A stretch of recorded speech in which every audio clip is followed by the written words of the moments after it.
और मेरे पापा मामा तिसी तो भी, इवन ते मेरे हस्बैंड तो भी याद नहीं है। ऐसे भी होता है क्या? वैसे सब बोलते हैं बंटी हम तुमसे बहुत प्यार करते हैं, बंटी हम तुम्हारी बहुत तेल करते हैं। ये है प्यार, ये है तेल। देखो शीजे तो भी याद नहीं है। हाँ बात शादी के बाद सब बदल जाते हैं, सब एकदम से चेंज हो जाते हैं। लेकिन तो ही नहीं, तुम लोग हो ना, अदल किसी ने मुझे फिश नहीं दिया तो मैं खुद ही तेज मंदार हूँगा। हाँ मेरे पास बहुत मनी है ना, और फिर मैं और तुम तीनों हम बस मिलते सेलिब्रेट करेंगे। हमें किसी की कोई ज़रूरत नहीं है। ओ थे, हाँ उसने एकदम से अपने आंसू साफ किए थे और उसके पापा मामा और बाकी फैमिली के लोग चुपके के सारी उसकी हरकतें और बातें देख और सुन ही रहे थे।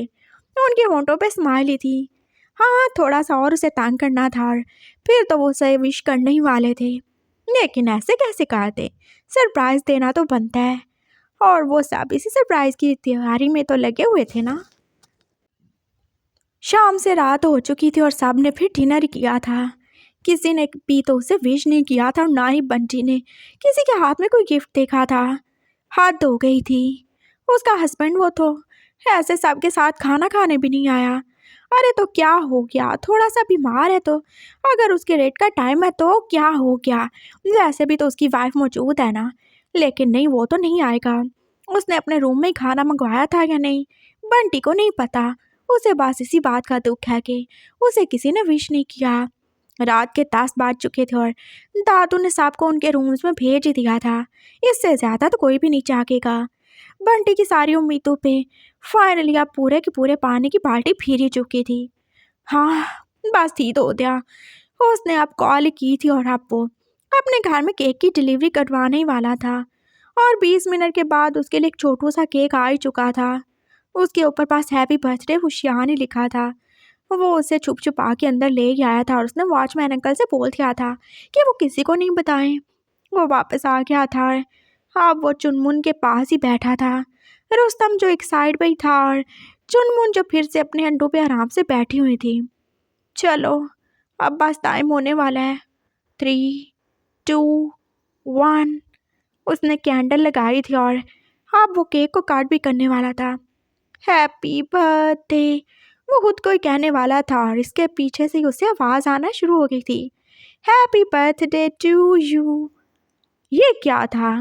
वो एकदम से मुड़ा था और उसने देखा था उसकी सारी फैमिली तो उसके पीछे ही खड़ी थी और सब कितने ज़्यादा खुश थे, और उन सब के हाथ में कितने सारे केक थे, वो भी छोटू छोटू से। हैप्पी बर्थडे, तुम्हें क्या लगा मैं तुम्हारा बर्थडे भूल जाऊंगी पागल? यानली ने आगे बढ़ के उसे हागी किया था और वो शियान को अभी तक यकीन ही नहीं आ रहा था।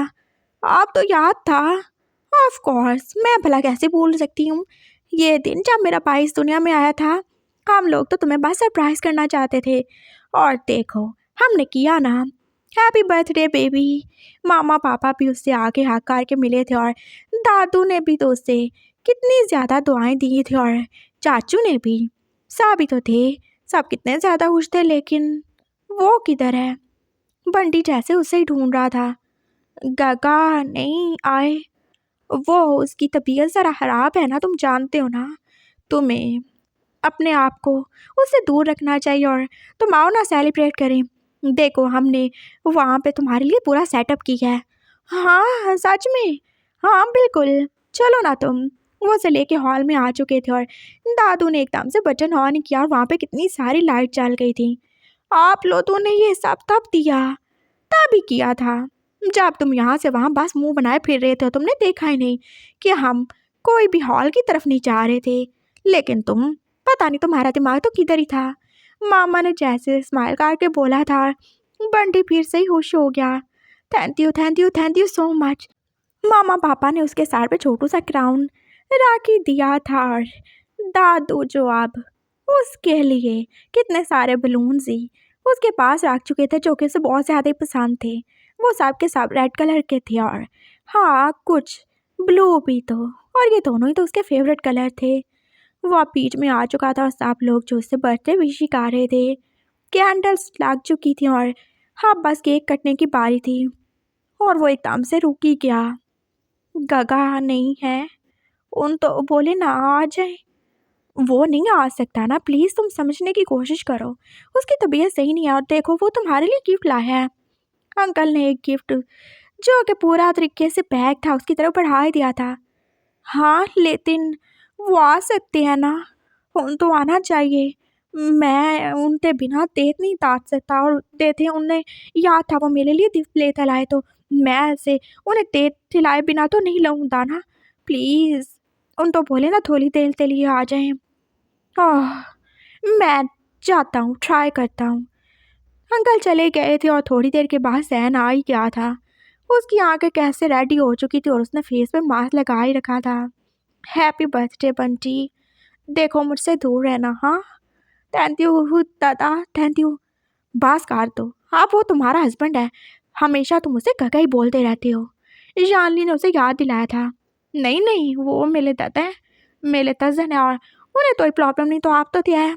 हाँ अब देर तात करते हैं, नहीं तो साला था साला वैस वो तेत में मिल जाएगा। हाँ मैं तात करूँगा। उसने जल्दी से अब केक काट किया था और वो सबको खिला ही रहा था। दादू, मामा, पापा, चाचू, याली सबको ही तो उसने खिला दिया था। हाँ वो जैसे जैन की तरफ ही देख रहा था। नो बंटी प्लीज़ मेरे करीब नहीं आओ प्लीज़। लेकिन बंटी कहाँ ही सुनने वाला था। वो उसके करीब चला गया था और उसे एकदम से कितनी ज़्यादा हीट और कितनी ज़्यादा तेज सैंड फील हो रही थी और उसकी आंखें जैसे एकदम से बंद होने लगी। देखो प्लीज़ स्टे अवे, मुझसे दूर रहो, ये तुम्हारे लिए अच्छा नहीं होगा। थोड़ा सा तो थाई देना। हाँ दे दो। उसने हाथ आगे बढ़ाया था लेकिन इससे पहले ही बंटी जो उसका मास्क नीचे करके वो केक उसके मुंह में डाल ही चुका था। ऐसे खाते हैं वैसे थोड़ी खाते हैं, मेरा बर्थडे है तो मैं खिलाऊंगा ना। हाँ आप भी ना पता नहीं क्या ही सोचते हो, क्या ही तलते हो, आप तो इतना भी नहीं पता। जहन ने जल्दी से मास्क ऊपर किया था और फिर वो अपने रूम में जैसे भाग सा ही गया था। और फिर बंटी उसने उसे रोका ही नहीं। वो नहीं रोकेगा, उसे पता है उसकी तबीयत सही नहीं है। वो वापस आ गया था, फिर सब के दिए हुए गिफ्ट्स उसने थैंक्स बोल के रिसीव किए थे। अब काफ़ी टाइम हो चुका था, 12 तो हो ही चुके थे और दादू जो आप सबको ऑर्डर ही दे रहे थे, चलो साहब अपने रूम में जाओ। लेकिन ये सारा कुछ कौन समेटेगा, उसकी मामा ने बोला था। सर्वेंट सुबह देख लेंगे और हाँ केक साहब लोगों ने खा लिया ना, चलो बंटी अपने गिफ्ट लो और अपने रूम में जाओ तुम। हाँ काफ़ी ज़्यादा टाइम हो गया ना, तुम्हें कॉलेज नहीं जाना सुबह। हाँ हाँ जाना है जाना है। उसने सारे गिफ्ट्स ले लिए थे और वो दोबारा से अपने रूम में आ ही गया था। आज वो इस रूम में अकेले ही सोएगा और शायद अगले 2-3 दिन तक उसे अकेले ही सोना पड़ेगा। उसने दरवाज़ा बंद किया था, फिर वो सारी चीज़ों को देख ही रहा था। उसे साहब ने तो कितने अच्छे गिफ्ट दिए थे। याली जो के उसके लिए गोल्ड का पेन लाई थी और वो भी इतना ज़्यादा एक्सपेंसिव। हाँ ये मेरे लिए। वो कितना ज़्यादा खुश हुआ था उसे देख के। पापा और चाचू ने उसके लिए ब्रांड न्यू कार ही खरीदी थी। फाइनली अब वो ड्राइव कर सकता था और वो उसे इंडिपेंडेंट देखना चाहते थे। मामा जो कि उसके लिए मज़े के उसके सारे फेवरेट खाने बना चुकी थी और इसके अलावा उन्होंने उसे गोल्ड की चेन भी तो दी थी। दादू ने उसे गोल्ड की वॉच दी थी और हाँ बस सैन के गिफ्ट ही बाकी थे। दगा ने ही त्याग दिया होगा। वो कितना ज़्यादा एक्साइटेड था और उसने जल्दी से उसे खोला। वो एक बॉक्स था और उसके अंदर और 2 बॉक्स थे। उसने वो भी तो खोल डाले थे और एक में उसके लिए आईफोन था और जिसका कवर वो पूरा का पूरा गोल्ड का ही तो था, जिसकी बैग पे एक छोटा सा बनी भी बना हुआ था जो के पास स्माइल कर रहा था और उसके ऊपर कितना ज़्यादा क्यूटली लिखा हुआ था फॉर माई लिटिल बनी। और उशियान के होंठों पे जैसे स्माइल ही आ गई थी। और ये क्या था, अब उसने दूसरा छोटा सा बॉक्स भी खोल ही डाला था। वहाँ पे एक डायमंड का ब्रेसलेट था और जिसके ऊपर डब्ल्यू और सी ही लिखा हुआ था। ये मेरे लिए है। हाँ लेकिन अपना नाम लिखवाना तो बिल्कुल नहीं भूले, बहुत ज़्यादा तेज़ है वो। उसे फिर से हंसी आई थी और उसके साथ एक डायमंड की रिंग भी थी। ओह ये कितनी स्वीट है, ये कितनी ज़्यादा अच्छी है। उसने जल्दी से उसे पहन ही लिया था और उसका दिल चाहा था कितना ज़्यादा अच्छा होता अगर जैन उसे ये गिफ्ट खुद देता, वो उसे खुद ये पहनाता। और जाने क्यों ही उसका दिल ये सब सोच रहा था क्यों एकदम से क्यों ही उसे ये सारी एक्सपेक्टेशन पालना अच्छा ही लग रहा था। ये कितना ज़्यादा अच्छा था।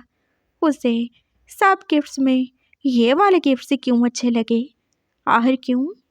उसे कुछ नहीं समझ आया। और फिर उन दोनों बॉक्सेस के नीचे एक छोटा सा लेटर भी तो था जो पिंक कलर का था, और उसमें से कितनी अच्छी उससे फ्रेगरेंस आ रही थी। मेरा फेवरेट परफ्यूम।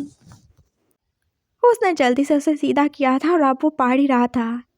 और ऊपर जैन ने जाने क्या कुछ लिखा था, गोरे हबशी की तरफ से उसकी तोतली वाइफ के लिए।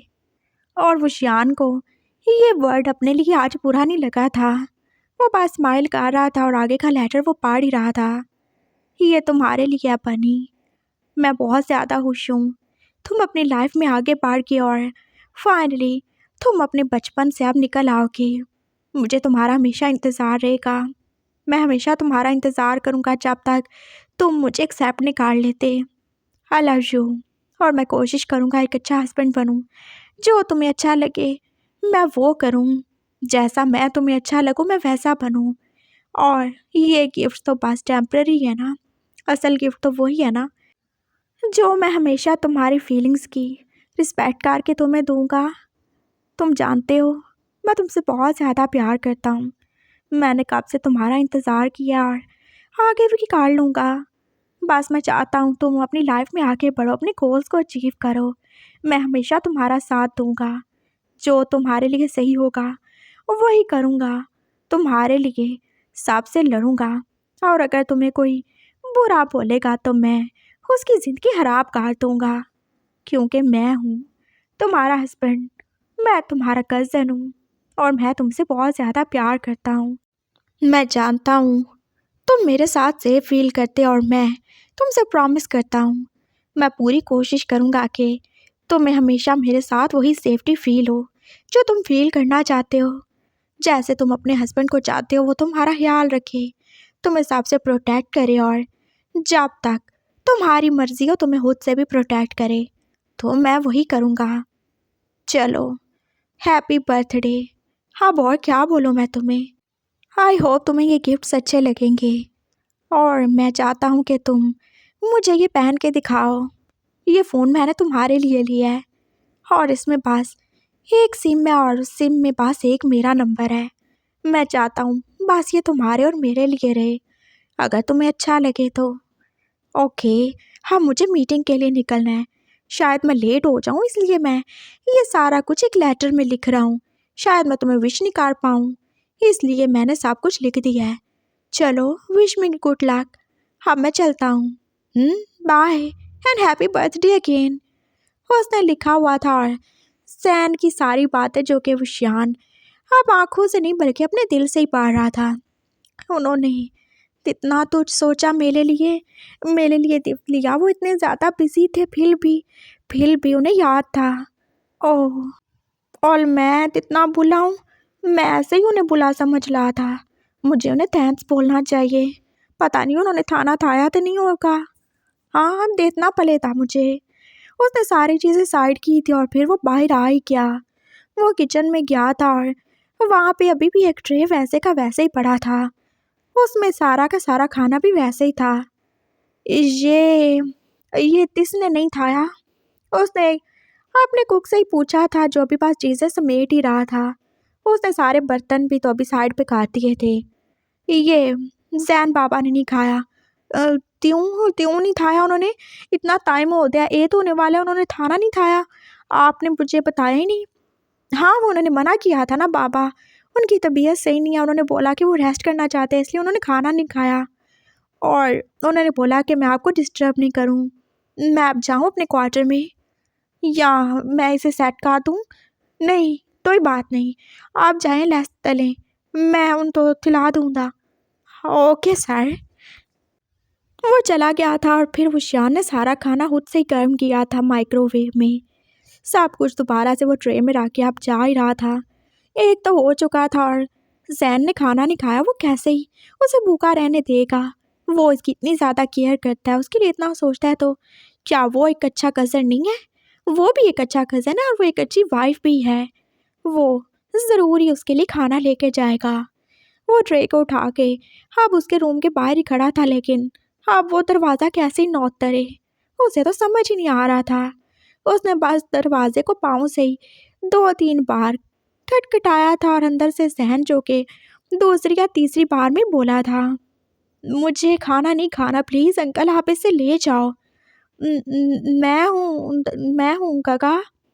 तुम क्यों हो? जाओ यहाँ से, चले जाओ प्लीज़।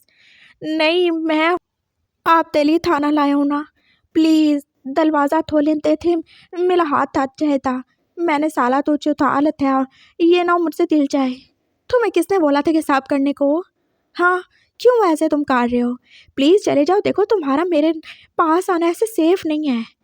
नहीं ना मैं बस चला जाऊँ था, आप ये थाना तो ले लेना प्लीज़, तुझ था लें, ऐसे भूते नहीं रहे और हाँ थोड़ी मेडिसिन भी ले लें प्लीज़, दरवाज़ा खोलें। हो गॉड, उसे पता था ये ढीठ नहीं जाएगा और उसने दरवाज़ा एकदम से खोला। लाओ इधर। उसने जल्दी से हाथ आगे बढ़ाया था और वो शियान जो ट्रे को आगे बढ़ा ही रहा था, जैन का मुंह दूसरी तरफ था और वो नहीं चाहता था वो इससे देखे और अपना कंट्रोल खो दे। उसने बस बेदहानी में उसका बाजू पकड़ के तो उसे अंदर खींच लिया था। अले अले ये मैं हूँ, थाना नहीं है, मैं हूँ।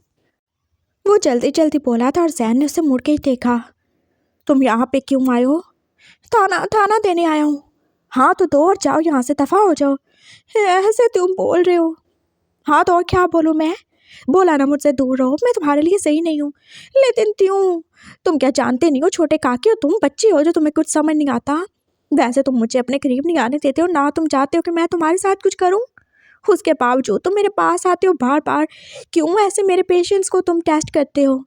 मैं इतना ज़्यादा अच्छा नहीं हूँ, मेरा सेल्फ कंट्रोल वो इतना ज़्यादा भी स्ट्रांग नहीं है। प्लीज़ यहाँ से जाओ। दांत क्यों ले हो? जा लाऊँ मैं तो बस थैंक्स बोलने आया था। किस बात का थैंक्स?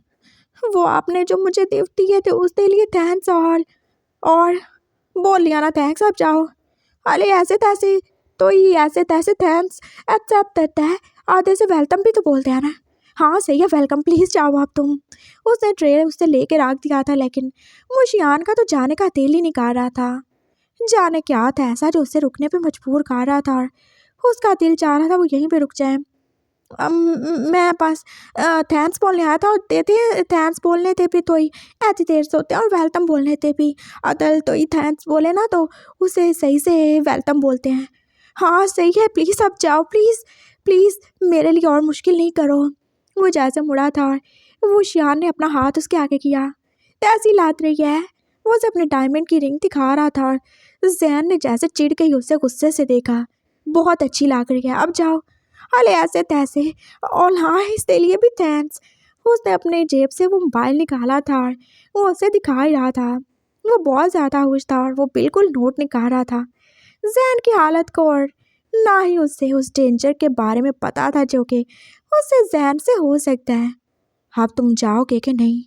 हले जा लाऊं, लेकिन आप थाना तो था। फॉर गॉड से एक दफ़ा हो जाए यहाँ से, जान छोड़ो मेरी तुम। जैन ने उसे थोड़ा सा पुश किया था और बंटी जो के सोफे के ऊपर ढेर ही हो चुका था। अले मैं दिल दियालाम से जा तो लाऊं ना मैं, ऐसे क्यों ताल रहे हो, ऐसे दत्ते क्यों मार रहे हो मुझे? थैंक्स भी नहीं बोलने देते, जा लाऊं मैं।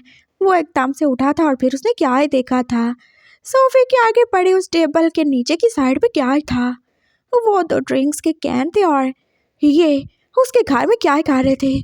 हाँ आप दिलीन ताल ले हो। मैं अभी चाहते दादू तो बताता हूँ, आप तो पता नहीं है दादू इतना ज़्यादा नालाज होते हैं, उन्होंने अपने रूल्स में ये लिखा थे तो ये बंदा इससे ढालते अंदर दिलीन नहीं तले था और ढालते अंदर था बाहर भी नहीं तले था। हाँ उस दिन आपने क्लब में ताल ली थी, मैंने कुछ भी नहीं बोला, लेकिन ऐसे में आप तो अपने डालते लूलते हिलाव नहीं जाने दूंगा। सुना आपने, बकवास बंद करो। जैन उसके करीब आया था और उसकी आंखें जैसे गुस्से से लाल ही थी और आपकी बात बंटी चुप हुई हो गया। नहीं मैं बताऊंगा, आप ऐसे नहीं टाल सकते हो। दिलेंस वो अच्छी नहीं होती हैं, उससे स्टमक लेवल हाथ सब कुछ हलाप हो जाता है। आप मल जाओते और फिर मिला दिया होता। आह, और अगर तुम नहीं गए तो मेरा क्या होगा मैं नहीं जानता। जा तो लाऊं, अभी जाते दादू तो बताता हूँ मैं। वो जाने लगा था और जैन ने उसे फिर से खींच लिया। वो फिर से सोफे पे गिर चुका था और अब उसके ऊपर जैन भी गिर चुका था। दादू को कुछ मत बताना। हाँ, तुम्हें समझ नहीं आती क्या? वो उसकी आंखों में देख रहा था और बंटी जो आप चुप हो गया। अच्छा नहीं नहीं बताता हूँ, जाने दो। नाराज नहीं हो, खाना खा लेना। खा लूँगा मैं, लेकिन उससे पहले कुछ और ना खा लूँ।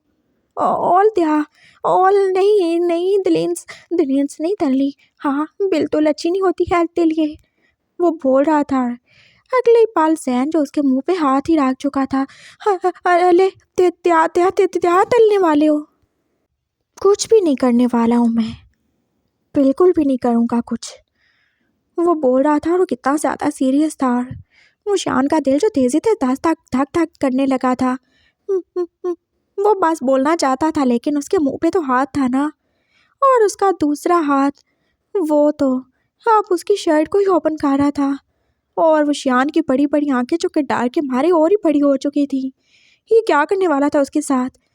नहीं, वो जैसे मुश्किल से ही बोला था।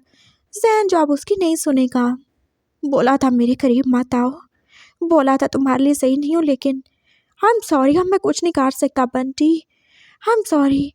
मैं ट्राई करूँगा कि तुम्हें हर्ट ना करूँ, लेकिन मेरे कंट्रोल में अब कुछ नहीं है, आई एम सॉरी।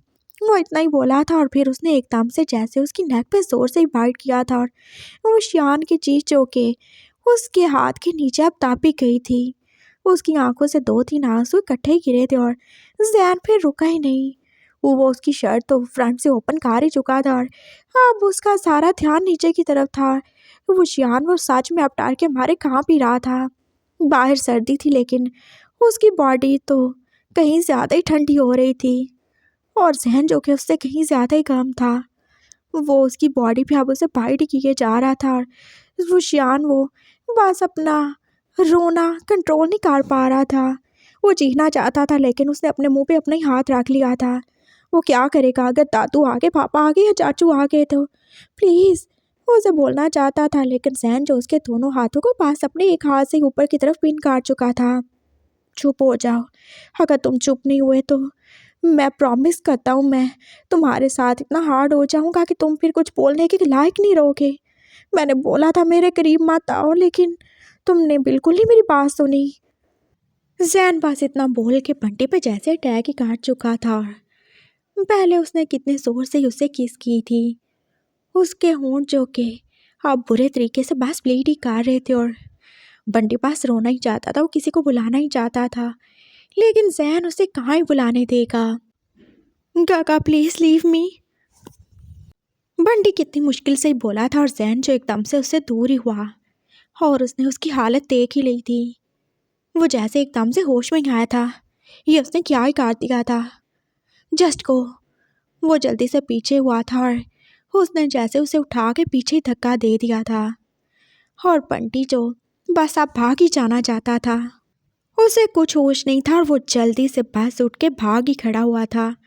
और जल्दी में वो फिर से टेबल से टकरा के गिर ही चुका था और आपकी बार वो नीचे गिरा था। Are you all right? वो जल्दी से उसके करीब आना चाहता था और बंटी ने बस हाथ के इशारे से उसे रोक दिया। Don't don't don't touch me, वो उठने वाला था और तभी दरवाज़ा एकदम से ही खुला था। वहाँ पे बस दादू थे और उनके पीछे उन दोनों के बाप। ये क्या हो रहा है यहाँ पे? वो तीनों एक साथ ही बोले थे और बंटी तो डरा ही था, लेकिन साथ में जैन के भी तोते उड़ चुके थे। दादू, अंकल, पापा, वो कुछ बोलना चाहता था, लेकिन वो तीनों तो समझ ही चुके थे। बंटी जो नीचे गिरा हुआ था और उसने उन्हें देखा था, उसके होंठों से निकलने वाला खून, उसकी बॉडी से निकलने वाला खून उन्हें सब बता ही चुका था। जहन, पापा जो एकदम में गुस्से से बोले थे और इससे आगे वो कुछ बोले ही नहीं। बंटी के पापा ने उसे आगे बढ़ के उठा लिया था और बंटी जो अपनी खुली शर्ट होने की वजह से वो कितना ज़्यादा बुरा ही फील कर रहा था। पापा, वो जैसे उनके गले ही लग गया था और वो रोना ही शुरू हो गया। और पापा ने क्या ही फील किया था, वो कितना ज़्यादा ही ठंडा हो रहा है और वो कितना ज़्यादा कांप रहा था। उसका दिल जो हाथ से ज़्यादा तेज़ी से धड़क रहा था, जैसे इतना धड़केगा कि उसके सीने से ही बाहर निकलेगा। ये क्या किया तुमने उसके साथ? हाँ जानवर कहीं के। मैंने बोला था ना उससे दूर रहने का। तुम ऐसे कैसे ही आगे बढ़ सकते हो? दादू जो अपना बैट निकाल के अब जैन की तरफ ही पड़े थे, और वो उसके हाथ में वो ड्रिंक भी तो देख ही चुके थे। उसके होंठों पे लगा वो खून उसे पूरा का पूरा मुजरिम तो बना ही रहा था। दादू प्लीज़। वो कुछ बोलना चाहता था और इससे पहले ही दादू जो के जैन के ऊपर अपना पैर चला ही चुके थे। मैं इसको जान से मार डालूंगा, दरिंदा कहीं का, भेड़िया, जंगली जानवर। जैन को अब दादू से मार ही पा रही थी, और वो जियान को जाने क्यों ही बुरा सा लग रहा था। वो जल्दी से अपने पापा से दूर हुआ था और पापा ने उसका हाथ ही पकड़ा। छोड़ो उसे। नहीं, वो मार लिए हैं, वो क्यों मार लिए हैं? नहीं दादू, उन्होंने तुझ नहीं दिया, उन्होंने तो मुझे जाने दिया, तुझ नहीं दिया। मैं पागल नहीं हूँ, मैं सब देख सकता हूँ उसने क्या किया और क्या नहीं। और तुम्हें क्या पता? तुम्हारे अंदर तो इतनी अकल है ही नहीं। हाँ, पीछे हो जाओ, तुम दफा हो जाओ, आज मैं इसकी अकल ठिकाने लगा के रहूँगा। वो जैन को मारे थे और जैन बस चुपचाप उनसे मार खा ही रहा था। वो उसने बस वो शियान की तरफ ही देखा था। नहीं प्लीज नहीं मारो ना। वो एकदम से आगे हुआ था और उसने अपने पापा से हाथ छुड़ा ही लिया था। उसने जाके जैन को हाथ ही काट लिया था। गगा ने तुझ नहीं दिया, मेरी मेरी मिस्टेक था, मैं वो इन तेली थाना लेता ला दिया था। हाँ मैं, मुझे नहीं पता था ये सब हो जाएगा ना, उन्होंने जानबूझे तुझ नहीं दिया। वो बहुत अच्छे हैं, उन्होंने मुझे झोल दिया ना, बस जो हो गया ठीक है, कोई बात नहीं, प्लीज़ नहीं मार लेना। वो बोल रहा था और दादू जी एक पल के लिए रुके। देख रहे हो तुम जैन, ये कितना ज़्यादा मासूम है और कितना ज़्यादा साफ दिल है इसका। ये तुम्हारे लिए खाना लेकर आया, उसे पता था उससे तुमसे डेंजर हो सकता है, तुमसे खतरा हो सकता है, लेकिन फिर भी वो तुम्हारे पास आया क्योंकि उसे तुम पे ट्रस्ट था। उसे यकीन था कि तुम उसे हर्ट नहीं करोगे। उसे यकीन था, तुमने साइन किया है, तुमने प्रॉमिस किया और अपना प्रॉमिस तुम रखोगे। लेकिन देखो तुमने क्या किया। तुम्हें शर्म आनी चाहिए जैन। दादू आई एम सॉरी। वो बस इतना ही बोला था और विशान जो अभी तक उसे आगे किए हुए था। सॉरी? मैं चार डालूं तुम्हारे सॉरी का? अभी यहाँ से अपनी चीज़ें उठाओ और दफ़ा हो जाओ जहाँ पे मर्जी है। तुम मेरे घर में नहीं रह सकते। मेरे बच्चे को तुमसे खतरा है और तुम कभी भी उसके साथ कुछ भी कर सकते हो। तुम सब कुछ भूल चुकी हो और मैं देखता हूँ अब तुम दोनों की शादी कैसे ही रहती है। तुम दोनों का डिवोर्स तो मैं करवा के रहूँगा। मैं उसे किसी जानवर के साथ नहीं रहने दे सकता जो कभी भी उसके ऊपर अटैक कर दे। दादू गुस्से से ही बोले थे और जैन ने एकदम से उन्हें देखा था और अब की बार फिर से उसकी आंखों में गुस्सा ही था। क्यों करवाएंगे डिवोर्स? क्या किया मैंने उसके साथ? क्या किया मैंने पंची तुम्हारे साथ? मैंने बोला था ना यहाँ से चले जाओ, दफा हो जाओ यहाँ से, लेकिन तुम क्यों नहीं गए? गागा, कैसे बात कर रहे हो तुम मेरे बेटे से मेरे सामने, वो भी? Jain stop it. वो दोनों बोले थे, दोनों, एक उसका बाप और एक बंटी का बाप। इट्स होते अंतल, इट्स होते पापा। क्या इट्स ओके? ये मेरे सामने तुम्हारे साथ ऐसे बात कर रहा है तो पता नहीं वैसे तुम्हारे साथ क्या ही करता होगा। सही कह रहे हैं पापा, इस शादी का कोई भी फ्यूचर नहीं है और तुम दोनों को अब अलग होना ही पड़ेगा। हम ऐसे देखते हुए तुम्हें कुएं में फेंक नहीं सकते। सही कह रहे हैं काका, जैन तुम्हें इसे डिवोर्स देनी होगी। वो तीनों जैसे फैसला कर ही चुके थे और जैन ने बंटी की तरफ देखा। क्यों दूँ मैं इसे डिवोर्स? प्यार करता हूँ मैं इससे, माँ किया मैंने इसे। और आप क्यों बार बार भूल जाते हैं हम दोनों हस्बैंड वाइफ हैं? और क्या हो गया अगर मैं इसके क्लोज हो गया तो? हस्बैंड हूँ मैं, इसका राइट बनता है मेरा। और ये कोई अब छोटा बच्चा नहीं है, पूरे 18 का हो चुका है। ये मेरी वाइफ है। क्या मेरा कोई हक नहीं है इस पर? क्या मुझे कोई ज़रूरत नहीं है इसकी? अगर तुम्हें इतनी ज़्यादा ज़रूरत है तो जाके कहीं और पूरा करो। मेरा बेटा इसके लिए नहीं है जब तक वो खुद अपने दिल से तैयार नहीं होगा तो तुम ऐसे उसके साथ ज़बरदस्ती नहीं कर सकते हो। सुना तुमने? बंटी के पापा ने उसे फिर से अपनी तरफ ही खींच लिया था और बंटी एकदम से चुप ही हो गया और जैन अभी तक गुस्से में ही था। क्यों इसे मुझसे दूर लेके जा रहे हैं? और क्या हो गया? वो गिर गया था, मैंने उसे नहीं गिराया। मैंने उसे बोला था मेरे करीब नहीं आए, लेकिन वो फिर आया। इसमें मेरी गलती है क्या? वो मेरी वाइफ है। अगर मैं उसके करीब चला भी गया या मैंने अगर उसके साथ इंटीमेट होने की कोशिश की तो मैंने कोई भी गुनाह नहीं किया। वो मेरी वाइफ है, मुझे पूरा राइट है उसकी बॉडी पे। सुना आपने? वो मुझसे प्यार करता है ना, और अगर नहीं करता होता तो वो क्यों आता? उसे क्यों फिक्र होती मैंने खाना खाया कि नहीं खाया? वो क्यों आया? वो मुझसे प्यार करता है, वो मेरी वाइफ है। और सच कह रहा हूँ मैं, अगर आप लोग नहीं आते और अगर मैं ट्राई करता तो वो बिना रेजिस्टेंस के ज़रूर ही मुझे सब करने देता। आफ्टर ऑल हम हस्बैंड और वाइफ हैं, एक दूसरे के मार्क्ड, और हम दोनों को एक दूसरे से कोई अलग नहीं कर सकता। बोलो ना विशियान, तुम मुझसे प्यार करते हो ना?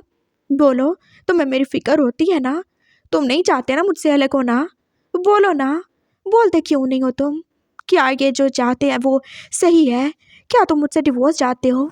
देखो, मैंने तुम्हारे साथ कुछ नहीं किया, मुझे गलती हो गई थी, लेकिन मैंने तुम्हें जाने दिया ना, है ना? तुम मुझसे प्यार करते थे ना, तभी तुम आए ना, तुम्हें मेरी फिक्र थी ना, यू केयर फॉर मी ना, यू लव मी ना।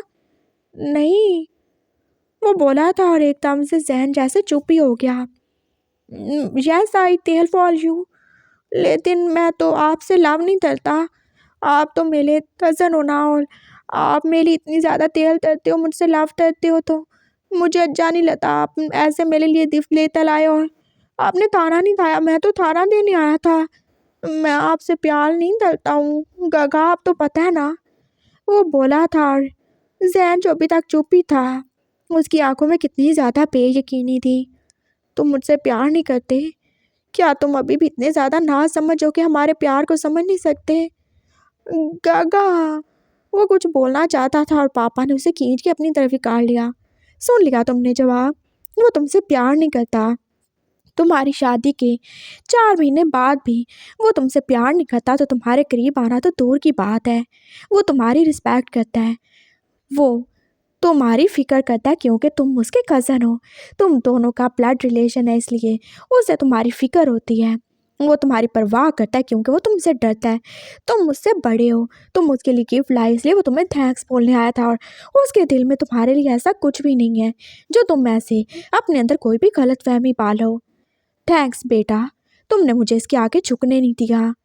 पापा बोल रहे थे और जैन सच में अब कुछ भी नहीं बोल पा रहा था। हाँ सही है फिर। उसने एकदम से अपने आंसू साफ किए थे और उसने दादू का बैग पकड़ लिया था। दादू आप रुकियोगे, चले ना मारे मुझे। क्या? वो सब जैसे एकदम से ही बोले थे। हाँ बिल्कुल, मैंने बहुत ज़्यादा बड़ी गलती की है, मुझे इतना मारे कि मुझे अकल आ जाए। मुझे याद रहे बंटी, बस पेपर्स में मेरी वाइफ है, इसके अलावा कुछ भी नहीं। एक बात याद रखना, तुम चाहे तुम मुझसे प्यार करो ना करो, चाहे तुम्हें इस प्यार का एहसास हो ना हो, लेकिन मैं तुम्हें डिवोर्स नहीं दूंगा। मैं मार खा लूँगा, मैं दादू के हाथों कत्ल हो जाऊँगा, लेकिन मैं तुम्हें डिवोर्स तो बिल्कुल नहीं दूंगा। तुम मेरे हो, चाहे तुम मुझसे प्यार करते हो या नहीं करते हो, लेकिन मैं तुमसे प्यार करता हूँ। आई लव यू, और मेरी लाइफ में तुम पहले और आखिरी इंसान रहोगे। तुम मुझे टॉक्सिक कह लो, तुम मुझे पोजेसिव कह लो, तुम मुझे जो मर्जी कह लो, लेकिन मैं कभी तुम्हें नहीं छोड़ने वाला। सुना तुमने? आई लव यू, वो बोल रहा था और दादू आप फिर से उसे मारने वाले थे। बंटी उन्हें रोकना चाहता था, लेकिन उसके पापा उसे खींच के ले ही गए थे। आप भी जाओ ना पापा, मेरे दादू हैं, वो मेरे बाप के बाप है, उन्हें पूरा हक है मुझे मारने का, और मेरी गलती है। जैन ने अपने आंसू रोकते हुए बोला था। उसके पापा, जो कि अब आंखों में आंसू लिए उसे मार खाता हुआ देख ही रहे थे, वो अपने बाप को कुछ भी नहीं बोल सकते थे, और गलती तो उनके बेटे की थी ना। और दादू से तब तक ही मारते रहे थे जब तक वो थक नहीं गए। उन्होंने फिर उसे छोड़ ही दिया था, और वो फिर अपने सोफे पे गिर ही गया था। उससे दादू की मार का इतना दर्द नहीं हुआ जितना वो शियान का ये कहने से हुआ था कि वो उससे प्यार नहीं करता। कब करेगा वो उससे प्यार? कब होगी उससे उसकी परवाह? कब तक जैन को पास इंतज़ार ही करना पड़ेगा? वो जानता है उससे प्यार करता है और उसके अलावा वो किसी का नहीं हो सकता, लेकिन ये बात वो शियान काफ़ी समझेगा। पता नहीं काफ़ी उसे अकल आएगी। वो बस अपने सोफे पे गिर चुका था और अब उसने फैसला कर लिया था। अब वो मरता मर जाएगा, लेकिन वो शान के करीब तो बिल्कुल भी नहीं जाएगा, बिल्कुल भी नहीं। चाहे वो उसके लिए तड़पे तब भी नहीं, चाहे उसकी हीट हो तब भी नहीं, चाहे उसकी रेट हो तब भी नहीं, बिल्कुल उसके करीब नहीं जाएगा। जब उससे प्यार नहीं करता, उसे चाहता नहीं है, तो क्या वो इतना ज़्यादा फालतू है, इतना ज़्यादा फजूल है कि ज़बरदस्ती उसके प्यार में कहीं भी जा गिरे? उसने फैसला कर ही लिया था। मुशियान फिर रात को सो नहीं सका और उसे दुख ही हो रहा था। जैन को कितनी सख्त मार पड़ी थी, लेकिन वो कुछ भी नहीं बोल सकता था। वो चुप था और बाकी सब भी चुप ही थे। वो पास अपने रूम में यहाँ से वहाँ घूम ही रहा था, उसे बिल्कुल भी नींद नहीं आई थी, और अब सुबह के 5 ही बज चुके थे। उसे कॉलेज जाना है और वो रात भर बिल्कुल नहीं सोया। वो जल्दी से अपने वॉशरूम में ही चला गया था और जब वो वापस आया था तो उसका रूम वो पूरा का पूरा जैन की चीज़ों से खाली हो चुका था। ना उसके कपड़े थे, ना उसके जूते, ना उसका फेवरेट ब्लैंकेट, ना उसका फेवरेट पिलो, कुछ भी तो नहीं था। उसके पेन्स, उसकी परफ्यूम्स, सब कुछ ही तो वो ले जा चुका था। बंटी जो जल्दी से उसके पीछे ही भागा था। गगा वो उशियान के पुराने वाले रूम के सामने खड़ा था और वो अब अंदर जाने ही वाला था। हाँ बोलो, वो कितना ज़्यादा सीरियसली बोला था। आप दिदल जा ले हो? मैं अलग रहने वाला हूँ तुमसे, लेकिन क्यों? क्यों? क्या मतलब है क्यों? मतलब हम दोनों कजन्स हैं तो हमें एक दूसरे से अलग रहना चाहिए, और क्या ही तुकबंदियाँ हम एक दूसरे के साथ रहें, वो भी एक रूम में। बहुत गलत बात है ये वुशु, बिल्कुल भी सही नहीं है। और मैंने डिसाइड कर लिया है, मैं यहाँ पे रहने वाला हूँ और तुम उधर। सुना तुमने? लेकिन लेकिन क्या? तुम मुझे अपना हस्बैंड नहीं मानते और ना ही तुम खुद को मुझे अपनी वाइफ मानने देते हो, तो मैं क्यों तुम्हारे साथ रहूं? मैं तुम्हारे ऊपर खुद को फोर्स नहीं कर सकता और मैं इतना ज़्यादा सस्ता नहीं हूँ उस शान के मैं ऐसे तुम्हारे पीछे खुद को जलील करवाता रहूं। हाँ मैं तुमसे प्यार करता हूँ, लेकिन मैं कभी भी अब तुम्हारे करीब नहीं आऊँगा। सुना तुमने? पढ़ो, आगे बढ़ो, जो तुम्हें बनना है बनो। मैं कभी तुम्हारे रास्ते में नहीं आऊँगा, लेकिन एक बात याद रखना, डिवोर्स तो मैं तुम्हें कभी नहीं दूंगा। सुना तुमने? तुम मेरी वाइफ और तुम ही रहोगे। मैं अब रेस्ट करने वाला हूँ और अब मेरे कमरे में नहीं आना, वरना जो रात को नहीं हुआ वो अभी हो जाएगा और इसके बाद चाहे दादू मुझे मार ही डालें, मुझे कोई परवाह नहीं होगी। वो बोला था और उसने जल्दी से खटाक से दरवाज़ा बांधने का दिया था और बंटी बस उसकी बातों को सोच ही रहा था। उसने उसे वुशियान कहा, उसने उसे वुशु तक बोल दिया, लेकिन बंटी नहीं बोला। क्या वो इतना ज़्यादा गैर हो चुका है? वो चुप हो गया था और दोबारा से अपने रूम में आ गया और उससे जैसे सब कुछ खाली खाली सा लगने लगा था। वो क्यों चले गए? उन्हें यहाँ पे रहना था ना। वो सब आप ब्रेकफास्ट की टेबल पे थे और जैन ने सबके सामने अनाउंस कर ही दिया था, मैं वुशियान के रूम में रहने वाला हूँ। लेकिन क्यों? मामा जो उसकी तरफ देख के बोली थी, एक्चुअली आंटी, वो शियान को बहुत ज़्यादा बुरी आदत है रात को उठ के ये कहीं भी चला जाता है और ये बार बार मुझे डिस्टर्ब करता है। मुझे अपने ऑफिस का काम करना होता है और मेरा बहुत इंपॉर्टेंट काम होता है जो कि इसकी वजह से बस पेंडिंग में चला जाता है। मुझे बिल्कुल भी कोई भी डिस्टर्बेंस नहीं चाहिए और मैं इसे भी डिस्टर्ब नहीं करना चाहता। इसकी स्टडीज़ वो आगे से और ज़्यादा टफ होने वाली हैं और मेडिकल को इतनी ज़्यादा भी आसान नहीं होती। इसके लिए आप ट्यूटर रखवाते हैं, जो मर्ज़ी करें, लेकिन मैं अब अपने रूम में रहने वाला हूँ। ये पढ़े और जो इसकी मर्ज़ी है करे, लेकिन मेरी सेफ्टी, तुम्हारी सेफ्टी का क्या? हाँ मैं ख्याल रखूँगा तुम्हारा। और हाँ तुम भी कोशिश करना कि रात को उठ के आप बाहर मत जाया करो। मैं दरवाज़ा बाहर से लॉक कर दूँगा और कीज़ मैं दादू को या तुम्हारे पापा को दे दूँगा, उसके अलावा कुछ भी नहीं। आई एम सॉरी, जो कुछ भी हुआ और अगर मेरी वजह से किसी को डिस्टर्बेंस हुई हो तो मैं कुछ भी आगे से नहीं करूँगा ऐसा। I promise. मैंने शायद अपना पहला प्रॉमिस तोड़ दिया, लेकिन आगे से मैं ख्याल ही रखूँगा। वो भोला था और जानली और मामा को उसकी एक बात भी नहीं समझ आई। वो बस चुपचाप ही थी। उसने ब्रेकफास्ट किया था और वो फिर से अपने रूम में ही चला गया था। वो अब मेडिसिन लेके रेस्ट ही करेगा और वो बिल्कुल भी वो शियान और बंटी के करीब तो बिल्कुल नहीं जाएगा। क्यों जाए वो इसके करीब? बिल्कुल भी नहीं जाएगा। सब लोग चुप थे और दादू, पापा और अंकल को बस यही सही लगा था कि वो जितना टाइम एक दूसरे से दूर रहें उतना ही उन दोनों के लिए अच्छा होगा। जब तक वो अपने रिश्ते को समझ नहीं लेते, जब तक बंटी उसको एज ए हस्बैंड एक्सेप्ट नहीं कर लेता और जब तक जैन के अंदर का ठरकीपन ख़त्म नहीं हो जाता, वो दोनों एक दूसरे से दूर रहें। इसी में ही उन दोनों की भलाई है।